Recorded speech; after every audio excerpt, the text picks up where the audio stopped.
네, 안녕하세요. 2026년 2월 6일 금요일, 바로 오늘이죠.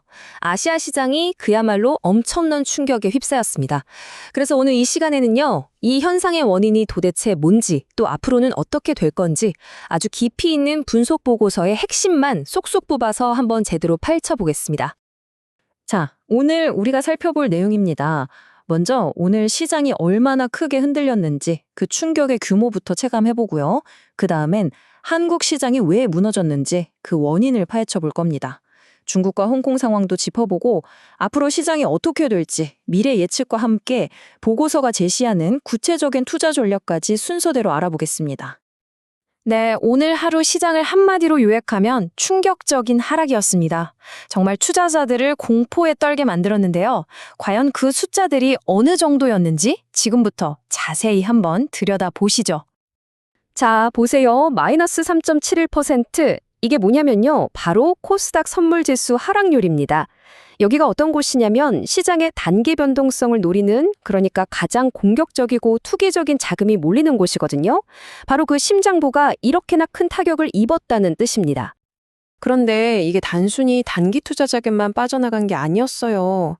한국 경제의 미래라고 할 수 있는 핵심 기술주, 성장주들이 모여있는 코스닥 500 지수마저 이렇게 크게 무너졌다는 건 이건 정말 시장의 불안감이 보통이 아니구나 하는 걸 보여주는 명백한 신호였습니다.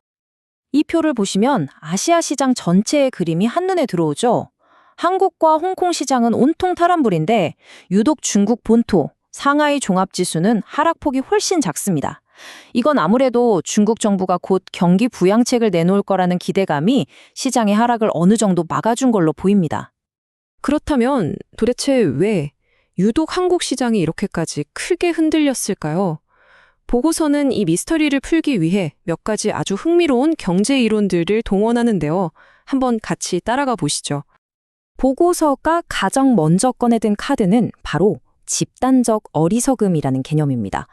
이게 뭐냐면요. 쉽게 말해서 투자자들이 기업의 실적이나 가치 같은 이성적인 판단 기준은 다 내팽개치고 그저 공포라는 감정 하나에 휩쓸려서 다 같이 우르르 비이성적인 행동을 했다는 분석이에요. 바로 이 대목이 그 증거입니다. 아니, 삼성전자가 역대급 실적을 발표했는데도 불구하고요. 반도체 공급에 차질이 생길 수 있다는 부정적인 뉴스 딱 하나에 그 모든 좋은 소식이 그냥 싹 묻혀버린 겁니다. 그야말로 감정이 이성을 완전히 지배해버린 순간이었죠. 보고서는 여기서 멈추지 않고 마치 퍼즐 조각을 맞추듯 다른 이론들을 하나씩 가져옵니다. 예를 들면 이건 과거에 너무 싸게 빌린 돈으로 무리하게 투자했던 것들이 이제서야 정리되는 자연스러운 과정이야 라고 보는 시각도 있고요. 또 한국 경제가 반도체 하나에 너무 의존하는 거, 이게 구조적인 약점 아니냐 하는 지적도 있죠. 여기에 계량 모델까지 앞으로 변동성이 더 커질 겁니다 하고 경고등을 켠 거예요. 그러니까 이 모든 악재가 정말 완벽한 타이밍에 한꺼번에 터져버린 말 그대로 퍼펙트 스톰이었다. 이렇게 분석하는 겁니다. 자, 그럼 한국 시장은 이처럼 여러 가지 복합적인 이유로 무너졌다고 치고요. 홍콩하고 중국 본토는 상황이 어땠을까요? 보고서는 이 두 시장의 하락 뒤에는 또 다른 이야기가 숨어 있다고 말합니다. 보고서는 홍콩 시장의 하락 원인을 바로 이 분위기라는 키워드에서 찾습니다. 무슨 말이냐면 어떤 나쁜 사건이 터져서 시장이 하락한 게 아니라는 거예요. 그게 아니라 시장 전체에 이미 쫙 깔려있던 그 비관적인 투자 심리, 그 자체가 시장을 아주 작은 충격에도 쉽게 무너지는 유리 같은 상태로 만들어놨다는 거죠. 그리고 보고서는 한 걸음 더 나아가서 과거 데이터 패턴 분석과 주기 이론이라는 두 가지 렌즈로 시장을 다시 한번 들여다봅니다.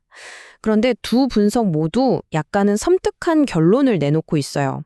바로 이번 하락이 그냥 스쳐 지나가는 조정이 아니라 어쩌면 꽤 긴 약세장의 시작일지도 모른다는 그런 경고입니다.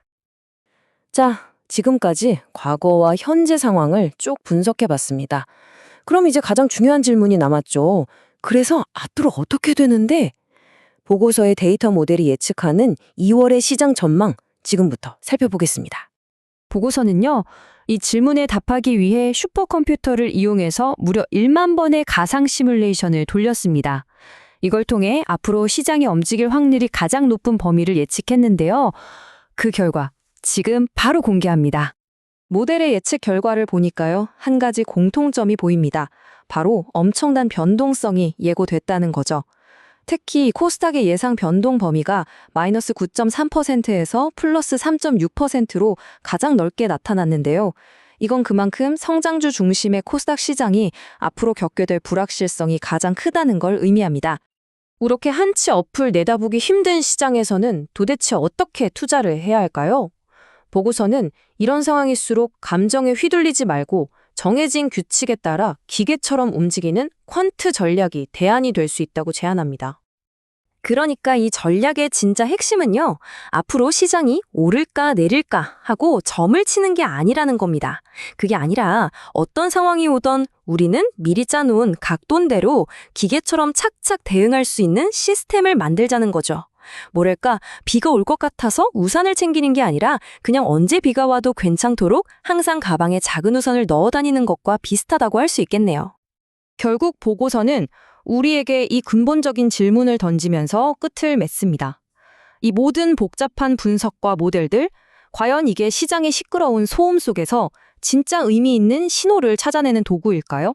아니면 그저 소음을 더 그럴듯하게 포장하는 정교한 이야기에 불과할까요? 그 판단은 결국 우리 각자의 몫으로 남겨두고 있습니다.